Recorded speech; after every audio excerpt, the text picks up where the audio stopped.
Hello and welcome to the DraftKings Daily Trot. I'm Big Italy 42. He is Scott Mayola, got Sports 25 to life, and we're talking about tonight's action, of course, and a ton of pitching options. I mean, depending on who you are, how many you like, but I know I like a lot of them.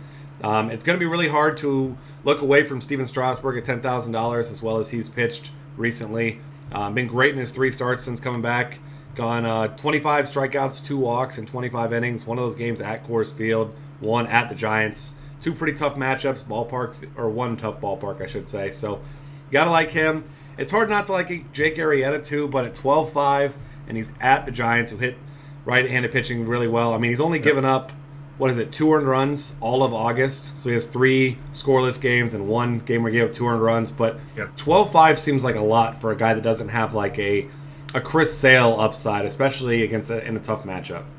Yeah, especially GPP-wise, I definitely prefer Strasburg. I mean, Syndergaard's a nice play, too, I think, against Philly. Yeah.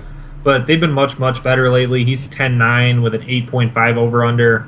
I mean, Arrieta has that 6.5 over-under that you're going to have to look really hard at in cash games against San Francisco. But like you mentioned, they have a lot of strong lefty bats in the lineup. And 12-5 is just a crazy price for a guy that, I mean, I feel like there's almost no chance he goes out and strikes out 13-plus guys or anything like that. Yeah. So, I mean, the upside's a little capped there, especially for GPPs. I think in cash games you can feel pretty good about him. Sure. And in GPPs, I'm definitely going to look at Strasburg more. I mean, 10K for him against San Diego is just an absolutely elite play. Yeah, absolutely. So I'm with you. I mean, you're paying for the high floor with Arrieta, but you're not necessarily chasing a big ceiling. I do think Dallas Keuchel's a guy that's interesting in tournaments. Certainly not a cash game play, and this isn't even just to say because he did have that great complete game shutout against the Yankees with 12 Ks. But, I mean, if you're going to beat this team, especially at Yankee Stadium, you got to be a guy that doesn't give up home runs, keeps the ball on the ground, and doesn't give up hard contact. Yep. And Keuchel's one of the best in the game at all those things. Almost a 60% ground ball rate, 0.52 home runs per 9, 20% hard hit rate. So, I mean, certainly you'll probably never see that type of performance from him against the Yankees again from last time. But I would not at all be shocked to see him go 7 innings, give you a quality start, and get you, 6-7 strikeouts. So I think he's kind of overpriced maybe for his upside here, but I think he's got a nice safe floor though. Yeah, definitely. I think he's a pretty strong play in general. Nothing that you just absolutely love about him though is the problem. I kind of feel the same way about Nathan Carnes. He's pitched just good enough to make his price go up to 8,300 to where I like the matchup with Minnesota a lot. They've been really, really struggling against righties.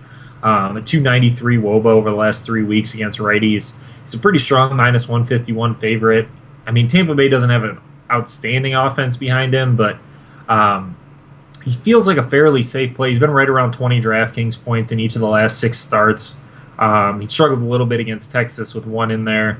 But, I mean, he also doesn't have a game over 23 DraftKings points, and that's kind of hard for me to stomach at 8,300. So not a guy that I'm super excited about, but there's a lot of things that look nice in that general, I'd like it a lot more if it was 7,300, basically. I get what you're saying. Yeah, I mean, he's a great cash game play because he just doesn't pitch deep in the games is what kills him. Yeah, he's going to give you probably 6-7 pretty solid innings, but he's not going to strike out more than probably 6 or 7 guys. And, I mean, he's not going to pitch a complete game. He's just a nice cash game play that's a little overpriced, basically. Yep. Guy I like a little bit more at a lower price range, Robbie Ray for Arizona has been pretty solid lately. Gets a St. Louis team that just has not been good against lefties this year. And I think at 6,700, he's a pretty interesting play. Really small favorite in this game, but not facing off with one of St. Louis's really scary pitchers. I mean, Jamie Garcia has been pretty good since he got back from the DL, but he's definitely hittable. At 6,700, I think Ray's an interesting GPP play just because, I mean, we've seen some pretty weak lefties just dominate this Cardinals lineup. They don't hit lefties well at all. Obviously, it's still a good lineup, and they can put up some runs. But for 6,700, I love Ray as a GPP play today. Yeah, I'm with you. And, I mean, he was one of those guys we were looking forward to playing yesterday in our GPPs and then got scratched. So I'm with you there. I think as far as these guys around that price, I'm not a huge fan of Alex Wood because the Reds don't strike out a ton, and he's really inconsistent. So, I mean, guys around that price tag, he's definitely the guy, I think, with the best upside. He's got the best stuff of any of the guys around there, too. Yeah. Cheap guys, Josh Tomlin's been pitching really well since he came up.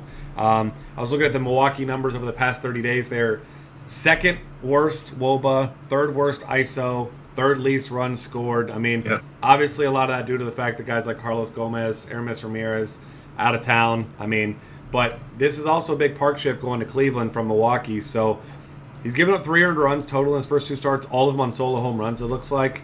But, I mean, he hasn't been hit hard. He's pitched into the 7th inning each time. So, I mean, I think for $5,700 against a bad team, I mean, you look down past, like, the 4 spot in that lineup, and, I mean, you don't know who half these guys are some nights because it's a AAA lineup at best past Ryan Braun. Yeah, definitely. I think that's probably the way I'm going, cheap guys. Like, there's no one else here that I really feel very strongly about, honestly. Yep. I mean, Willie Peralta against Cleveland is, like, I mean, I guess a punt play, but I much prefer Tomlin. Chad Bettis has been pretty awful in general, but he has a decent matchup with Atlanta, who's been struggling against righties. A little bit more expensive. I think Charlie Morton is probably one of the only other guys I'd consider on this slate. He's been really, really good in 3 of his last 4 starts, gone 6+ innings in 3 of the last 4, 8 and 9 strikeouts in the last 2, 6, 7 before that. He's been really solid, facing off with Miami today, who just has absolutely no power in their lineup for the most part. Yep. At 7,100, minus 155 favorite, he's a really interesting GPP play to me, and I could even see justifying as a cash game play, honestly, at 7,100, just because there's not a ton else I like in that range. I mean, it's Robbie Ray, who I kind of prefer more as a GPP play, and then you mentioned Tomlin also, who I like quite a bit more than both of these guys just because of the price, and you can get more bats in your lineup. But I think Morton is definitely in play for me. Outside of that, I mean, the last guy is an absolute punt play, Irvin Santana against Tampa Bay. Tampa Bay, we know, hasn't been very good against righties all season. Been a little bit better lately, but mostly against lefties. Santana isn't anything special, but for 4,700 against a pretty weak offense in a good pitcher's park in Tampa Bay, I think you can do a lot worse, but I still prefer Tomlin there for sure. Yeah, and Santana was the last guy I was going to mention too.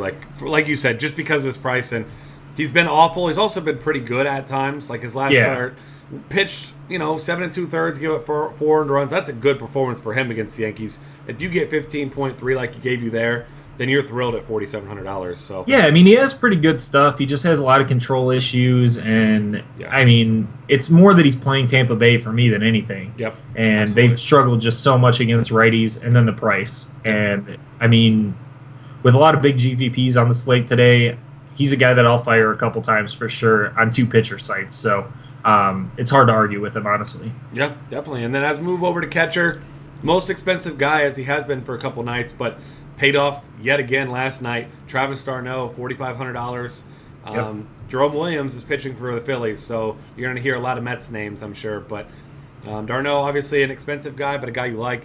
I do still like the Cubs bats. I may be in the minority here, but Matt Cain's been awful against lefties. I know it's a 6.5 run total, and it's at AT&T, but, I mean, we're looking at a 433 WOBA allowed to lefties, and it's a small sample size, but it is 95 batters, so it's not a very small sample size. And I mean, these guys are just all on fire, so I like him as well. And then as you're looking for cheap guys, I mean, there's not a whole lot of guys really stand out, but I mean, you got a guy like John Jaso if you're not playing, of course, Irvin Santana. But he's only $2,900. I think he makes a lot of sense for a cheap play. Yeah, Jaso's definitely my favorite cheap play catcher today. Russell Martin is my favorite GPP play. I know he's been awful lately, but I mean, he's still on the season as a 410 WOBA, 234 ISO against lefties, 3,500. I mean, that's a steal in Texas against the lefty. You got to think most of the Blue Jays are going to be fairly heavily owned in GPPs tonight, but I think Martin is the guy that's going to get kind of left off. He's been hitting 6 and 7.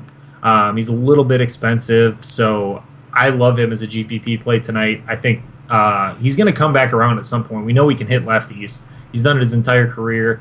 He's in a great hitter's park tonight. There's a lot to like there. I just don't trust him for cash games still. Yeah, and Burley just doesn't miss any bats. I think his strikeout rate's 13% on the season. So I mean, add that in there. I mean, it's not like he's going to be striking out a whole lot against Mark Burley tonight either. So definitely like him.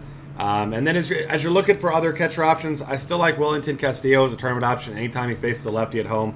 I know Garcia's been very good recently, but I still am a believer that he's due for a little bit of regression. And I mean, Castillo's taken some better pitchers deep recently, so I think if you're looking for a pure upside play, I think he's my favorite one there. All right, moving on over here to first base. As always, we've got plenty of good options here on the docket. Depending on what you feel like paying for these guys tonight, you got elite options that are cheap. You got another guy, Victor Martinez, just continues to drop in price now, $3,200. He's been bad though, but Jared Weaver, I think, he's one of those guys I like to pick on because he has that enormous fly ball rate. It is 39.6%. He finally got it under 40. Yep. But, I mean, gives up a ton of fly balls. Victor Martinez, as we know, when he's going well, he's a great hitter, but I don't know, it's been tough to pay for him. I think the guy I'm going to be paying for, though, if I'm paying up, is probably going to be Jose Abreu against Wade Miley. Yeah, I like him quite a bit. I like Encarnacion in Texas against Holland also at 4,600. Freddie Freeman is an interesting, contrarian. I mean, he's not a bad play by any means, even that contrarian. There's just so many good options that him against a pretty weak righty in Bettis at 4,600 in Atlanta isn't going to be a heavily owned play at all. I think he's a pretty interesting GPP play. And then, I mean, it's hard to argue with Goldschmidt and Cabrera in GPPs either. I mean, Goldschmidt's facing a pretty tough lefty in Garcia, but he's just absolutely mashed lefties all year. He's got a big game coming here at some point against the lefties, so you got to feel pretty good about that. You mentioned the Cubs guys. Anthony Rizzo at 4,600 is a fine play. I like all the Cubs too. Schwarber stands out for me for sure, just because of the catcher eligibility, but I don't mind Rizzo either. Yeah, and I'll throw out another guy that is in a good spot. Eric Hosmer has been continuing to hit well. Miguel Gonzalez, terrible against lefties, gives up too many fly balls, so I think he's in a good spot as well. As you're looking for cheap guys, like we always seem to say, I'm not going to be paid down at first base tonight, especially on a full slate. I really don't see any reason to do it outside of tournaments. But I guess if you had to, I mean, you got Michael Kadire down there at $3,200 against Jerome Williams. So maybe if you're just going Met stack or you're just trying to be contrarian, go with him. Or you could go with a guy like Justin Bohr because Charlie Morton does struggle with lefties. But, I mean, that's if you're making a ton of lineups, that's a single bullet type of play. Yeah, I feel the same way about Mike Napoli against Burley today. Yeah. He's 3,600. I don't love that. It's not cheap enough that I'm like, oh, that's exciting. I'm going to save a bunch of money there. Yeah, right. I mean, I'd much rather spend up at first base to get the big potential of these top guys. Yeah, absolutely. So moving over here to second base, some other options on the dock today. I like Jason Kipnis a lot against Peralta. He hasn't been great since he came back from break, but he's been priced, well, I guess because compared to his original price before the break, he's been priced like he's struggling. $4,300 I think is a nice price for him. Daniel Murphy, of course, another Mets bat, continues to just destroy the ball right now. $4,000. I mean, I think Murphy's probably the guy I'll be going with more often than not because, I mean, there's very few hitters as hot as he is right now. Yeah, definitely. I mean, second base, there's a lot of good options today. Justin Turner against Lamb in Cincinnati, I think, is a solid play. I know he has kind of poor numbers against lefties on the season, but I'm still targeting him against weak lefties. Especially with that nice batting order spot for the Dodgers right now, hitting third. Brandon Phillips is a fine value play, I think, against Wood, another lefty in Wood. Jason Kipnis against Willie Peralta at 4,300. I think Murphy probably is the guy I'm going to look at quite a bit just because I love targeting Jerome Williams. And then if you're looking for someone cheap, another Cub, Chris Coglin's only $3,000 against Kane with second base eligibility. It's pretty hard to argue with that, too. Yeah, definitely. And then two other guys right around that price. Anthony Rendon finally hitting well. We know that James Shields struggling big time with home runs this year, so $3,100 for him. Homered in back-to-back games. And if you're not playing Josh Tomlin, Scooter Gennett at $3,000. He homered his last game as well. Not a guy that you'd be playing your cash games, but as a cheap pawn, he's not a bad option. Yeah, definitely. Third base option. I guess you could say that Josh Donaldson's a contrarian play today because he's $6,400 and while he may very well pay off that price tag, your cash game lineup sure as hell won't be finding out, and neither will mine, and no one else's should be because he's way too expensive. But for that reason, though, you got to imagine that a lot of people are going to go, their Blue Jays stacks may have someone else, or they got to punt a pitcher, but if you can find a way to get him on a couple tournament lineups, I love to do that when he's so ridiculously overpriced that people kind of avoid him. So I like that quite a bit. Elsewhere at third base, I still like Danny Valencia as a low-owned type of guy. Michael Montgomery is really struggling right now. Valencia has been incredible since going over to Oakland, and we know he crushes lefties. So I think he's my favorite mid-range tournament option. Yeah, definitely. Another guy, like, he's a little bit more expensive than that, but Todd Frazier at 4,100 at home in Cincinnati against the lefty. His numbers have been incredible in that situation. He's been awful lately, but I mean, that's a pretty tough matchup to pass up at 4,100 against. I mean, Wood's a pretty talented pitcher, but he's not been good this year. I mean, he's allowing 348 WOBA to righties, 122 ISO. I mean, those aren't terrible numbers, but those are beatable numbers for sure. And I mean, even with how much he's been struggling lately, Todd Frazier has a 400 ISO against lefties, which I believe is up near 500 at home. Yep. I mean, there's just a ton of power there. Couple other options: Josh Harrison against a lefty. If he's back at the top of the lineup, I'm not convinced they're going to insert him back into the leadoff spot today, just because of how well Polanco's been playing. But if he's somewhere in the top 5, I feel fairly good about that in GPPs for 3,700. He's just been really solid against lefties. The only problem with him is he doesn't have very much power, but makes up for a little bit of that with some speed. We mentioned Daniel Murphy at second base. I really prefer him there to third base. Miguel Cabrera is a fine play if you can afford him at third base. I think he'll be pretty well under-owned against Weaver tonight. And then, I mean, there's not a ton of cheap guys I want to look at too much today at third base. There's so many good options between like 3,600 and Josh Donaldson that yep. I think that's the direction you want to go. Adrian Beltre against a lefty in Burley in Texas is a fine play at 4,200. Aramis Ramirez against Hand at 3,400 is another nice one. I mean, there's a ton of good third base plays today. Yeah, and I'll throw out one more guy that is on fire. Mike Moustakas is homered in 3 of his last 4, and he gets that same fly ball pitcher, Miguel Gonzalez. So yep. I think he's an okay option too. But he has been demoted down to, 6th or 7th most nights. So definitely not a cash game play there, for me at least. Shortstop options.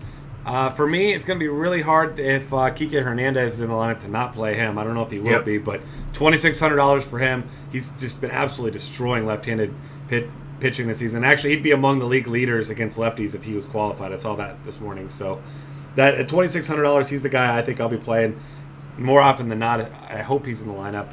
You would think he would be with Utley and I mean, you got to think they sit Utley or Rollins to get him in the lineup, but I mean, you never know. I agree with Utley, you. But I don't know. Maybe Utley told him you must play me every day because he demanded playing time.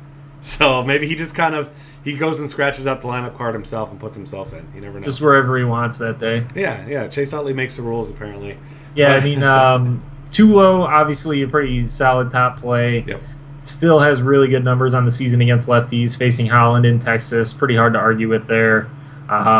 I don't mind Jose Reyes at 4,200 against Folty Newitz.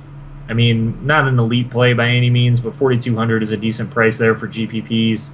I like Johnny Peralta, who we talked about yesterday against Ray. I think he's a solid cash game option. He's probably going to be one of my most used cash game guys at shortstop today. I'm not loving him in GPPs because I do have a decent amount of respect for Ray. And at 4,100, it's almost easier to just go up to 46 with Tulo or spend nothing on Hernandez or something like that. So yeah, I'm with you there. And those are mostly the guys that I'm looking at. Genio Suarez has been hot recently. He's been killing lefties, so you got to consider him too. But and also Wilmer Flores, he'll probably be way higher owned tonight than he should be. Yeah. People are going to be chasing that 2-homer game, which may never happen again in his life. But I mean, I think he's a fine play.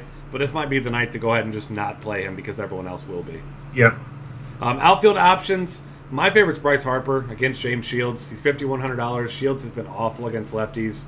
Harper has been incredible against righties. I mean, take that for whatever you will, but he's at home. Denard Span should be back, so I mean he's obviously an option too at 4,200. Another lefty, but I mean that's finally going to be the assuming that Span is recalled today like it's supposed to be.